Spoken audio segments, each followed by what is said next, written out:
Johnson lived in a busy city. He was a baker and owned a small bakery beside his house. He sold cupcakes, pastries, cream rolls, cookies, and many other sweet items. Johnson never liked to appoint another baker. His wife, Ella, was also a skilled baker and helped him every day. They had one son, John, who studied in grade 6. They loved him deeply and admitted him to a good school. John was good at studies. He often tried to help in the bakery, but Johnson and Ella always stopped him. Focus on your studies, Johnson would say. We have big dreams for you, Ella added. John had a best friend named O'Neill. O'Neill often came to the bakery after school. He liked chocolate cookies, cream rolls, and small cupcakes. One morning, Ella smiled to herself and said, John loves French toast. She prepared fresh French toast, boiled eggs, and a glass of warm milk. She served the breakfast and packed some French toast in his tiffin as well. After eating, Ella and Johnson went into the bakery. I will knead the dough first, Johnson said. Ella replied, Okay, till the dough is ready. I'll prepare the cream filling. The bakery soon filled with the smell of fresh bread and pastries. An alarm rang. John woke up, rubbed his eyes, and went to the bathroom.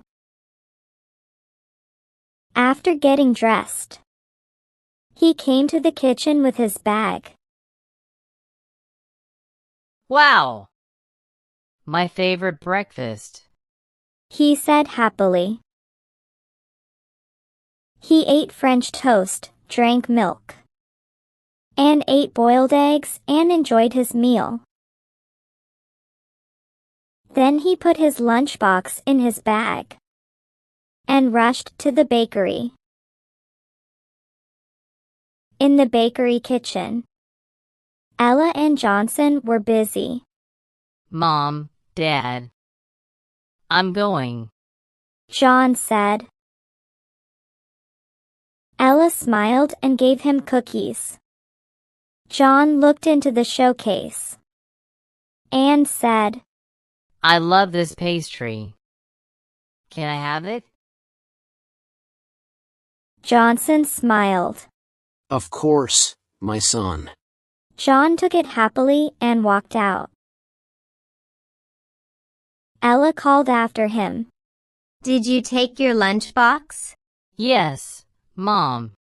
He replied and ran out. One night, Johnson thought, If I add something extra to the sweets, sales will grow fast.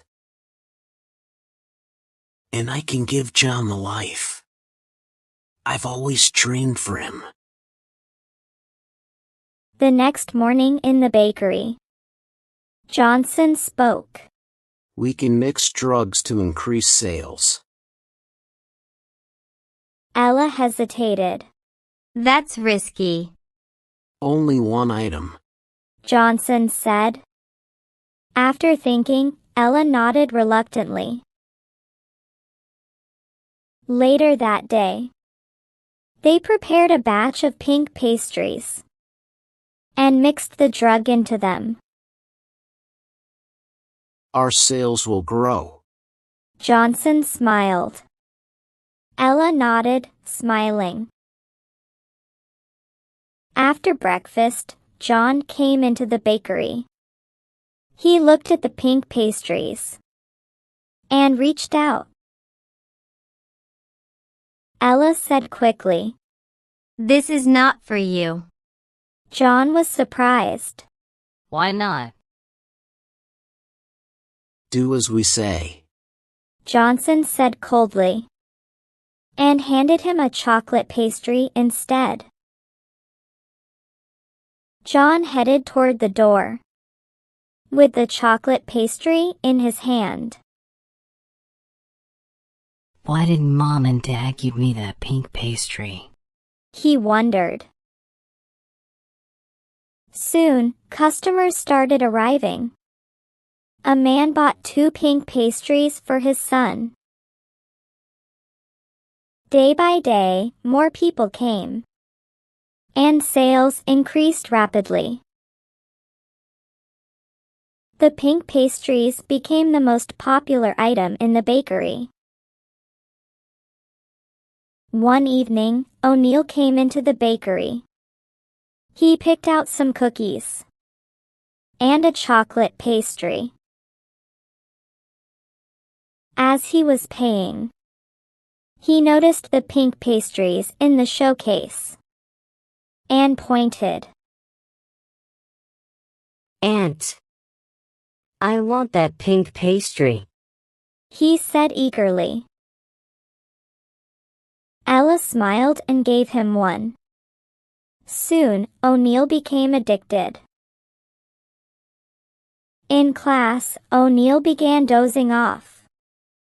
One day, Miss Martha asked, "O'Neill, what did I explain?" O'Neill couldn't answer. "Sit down. She scolded. I keep getting sleepy, and I don't know why," he said slowly. That night, John couldn't sleep. Something is fishy. Mom and Dad didn't give me that pastry. The pink pastries were selling faster every day, and O'Neill kept coming for them. He is always sleepy in class. What can I do? Maybe I'm wrong. No, I'm not wrong. John thought. Then he had an idea. This will work. The next day, he went to Principal Mr. Arthur. John everything then said. I'm worried. Mr. Arthur nodded. I'll handle it. That evening, Mr. Arthur came into the bakery. He picked some cookies and a big chocolate cake. Then he pointed at the pink pastries. I want these too. Give me 5 of them, he said with a smile. Ella panicked. Johnson stayed calm on the outside. Sure. He said softly, picking up the pastries. Inside, however, his heart raced.